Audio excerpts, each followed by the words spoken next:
What is up, you guys? This is Mini Superheroes Today. In today's video is one of those videos that I just never thought I would get to make, yet here I am about to make it. In this video, we'll be taking a look at my recent haul of Green Lantern and Batman, both of which were San Diego and New York Comic-Con exclusives in 2011. Now, these first were released in July of 2011 at San Diego Comic-Con and October 2011 at New York Comic-Con.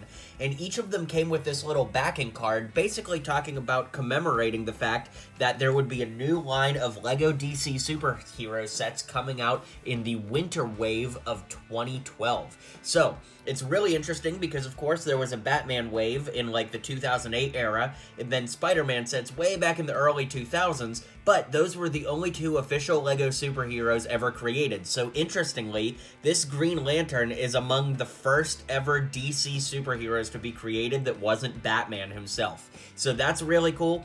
And the part that isn't cool, of course, is that it's based off of the Ryan Reynolds movie, which wasn't very good. But let's go ahead and take a look at these figures. So Green Lantern has some great torso printing here. It really looks amazing. Then when you flip him around on back, he's got a great back printing, too, that would look good for, like, a Mysterio custom or something. And then the head is double-sided. Now, usually I just kind of flip the hair around, but because it's a special video here, and most people watching this will probably not get these figures, at least the official versions in their collection, I will show you what all the sides of this figure look like.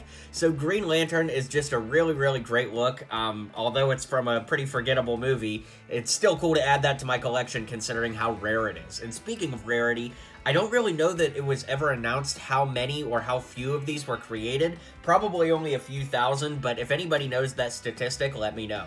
Now, of course, the one I'm really excited about is Batman. So, sorry, Green Lantern, we're going to push you back and put Batman at the forefront.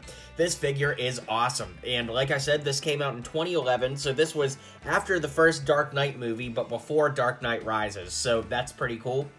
And this torso is, of course, based off of the Dark Knight. It's got the Dark Knight Batman logo there, the same armor printing and belt printing. It looks fantastic. He's got plain black legs, black arms, of course, and I do want to mention that the cape on this is a really unique fabric. Now, it's obviously like the papery style capes that we used to get from LEGO superheroes, but even more than that, it's like a really, really stiff paper. I can't hardly explain it, but like, it doesn't really have a lot of give to it, and needless to say, as a fan of papery capes, I love that. So that's really cool. And something else to point out is that the head underneath is actually completely unique to this figure.